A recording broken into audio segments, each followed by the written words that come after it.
तो मेरे पाकिस्तानियों, समझने की बात यह है कि कब तक खैर मनाएंगे।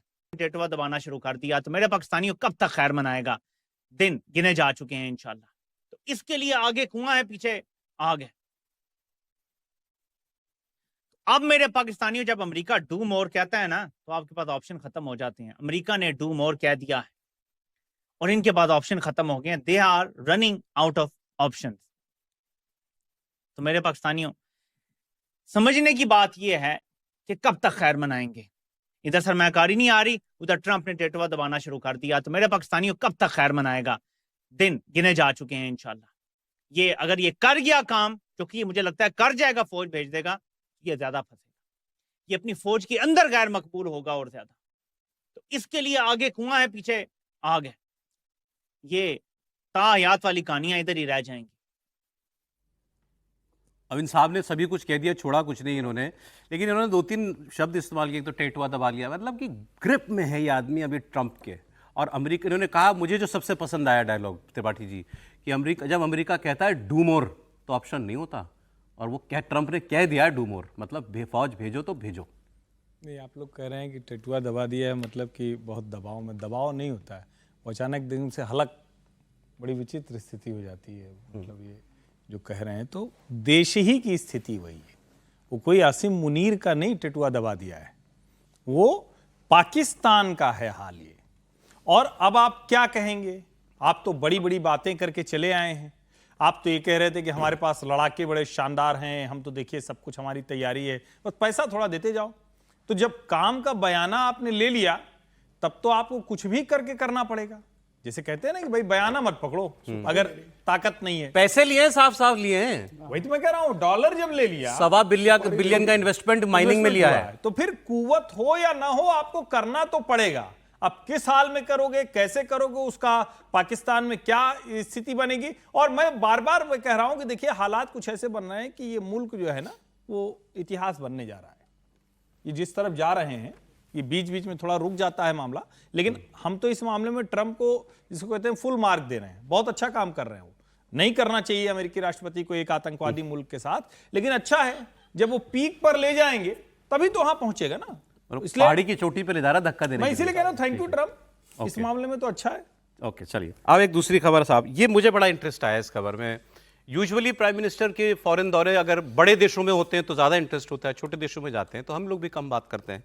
लेकिन कल वो जिस देश में गए, ओमान, जहाँ से लौट गए, अब तो ओमान लास्ट विजिट था उनका। तो अभी आपको एक नक्शा दिखाऊंगा, ओमान का नक्शा दिखा दीजिए जरा स्क्रीन पे। एक नक्शा है आपके पास, इंडिया ओमान, ये है। हाँ, इसको स्क्रीन पे रखिएगा आप। वो लाल, वो ये दिख रहा है ना आपको, एरो दिखा रहा है, ये ओमान नीचे दिख रहा है ओमान आपको।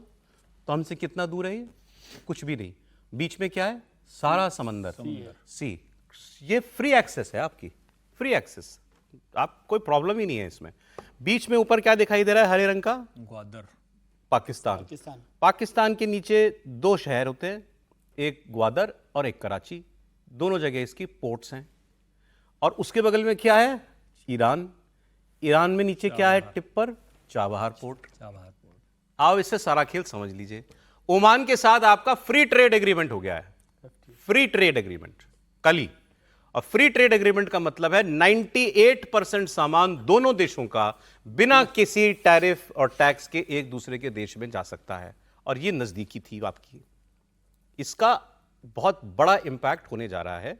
और ये पाकिस्तान जो बीच में है, ये ऐसे ही देखता रहेगा जब जहाज जा रहे होंगे ना, इधर से उधर और उधर से इधर, बालकनी से अपने कराची, ये अपनी बालकनी से, कराची की बालकनी से देखेगा। सुनिए सर, आप ही बता रहा हूं सर, आ गया सर इसमें। ये तो हुआ economic aspect.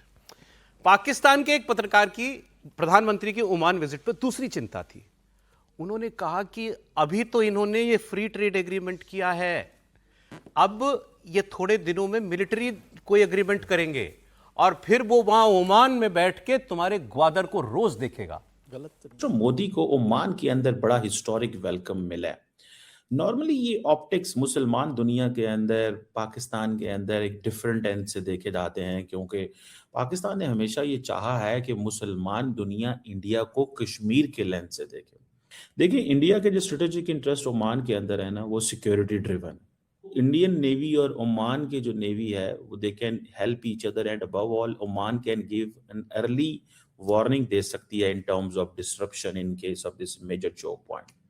Pakistan is concerned, ठीक है जी, और ओमान ये समझता है कि वो एक बड़े प्लेयर के साथ एंगेज कर गया. इंडिया ओमान इसलिए भी इंपॉर्टेंट है ना, the more Indian presence is there, India can watch Balochistan in a good way. ये है चिंता कि आप ओमान से भारत बलूचिस्तान देखेगा सर. बिल्कुल, मैं यही कहने जा रहा था, और साथ साथ ये भी कि आप जो दिखा रहे हैं और उससे यदि यदि वॉरशिप्स यदि आप डिप्लॉय कर देते हैं इस रूप में, अगर आपके ऐसे एग्रीमेंट्स हो जाएं उनसे, नहीं, हाँ बिल्कुल नहीं, ऐसे भी इंटरनेशनल वाटर में अपने शिप्स को सुरक्षा के लिए तो आप कभी भी डिप्लॉय कर सकते हैं. तो वहाँ से कराची बहुत ज़्यादा दूर नहीं पड़ता है, ये उनकी वे भी एक चिंता है. दूसरा, ओमान के साथ आपका बहुत अच्छा संबंध है, और अब फ्री ट्रेड होने के साथ साथ एक और बात है कि डिफेंस कोऑपरेशन पर बात हुई है. अच्छा. इस प्रधानमंत्री के विजिट में भी डिफेंस कोऑपरेशन पर बात हुई कि, और प्रधानमंत्री ने बड़ा एक हम अपने रिश्ते को स्ट्रेटेजिक पार्टनरशिप में बदलेंगे, ये भी प्रधानमंत्री ने कहा. इनकी चिंताएं जायज हैं इससे. स्ट्रेटेजिक पार्टनरशिप का मतलब ही वही होता है. करेक्ट सर, एक दो शब्द इस वाजिब पे चिंता है पाकिस्तान की, ये सारी चिंता. और यदि आप डिप्लोमेसी अभी दुनिया की देख रहे हो तो उसमें पहला स्टेप या आखिरी स्टेप समझिए ट्रेड ही है.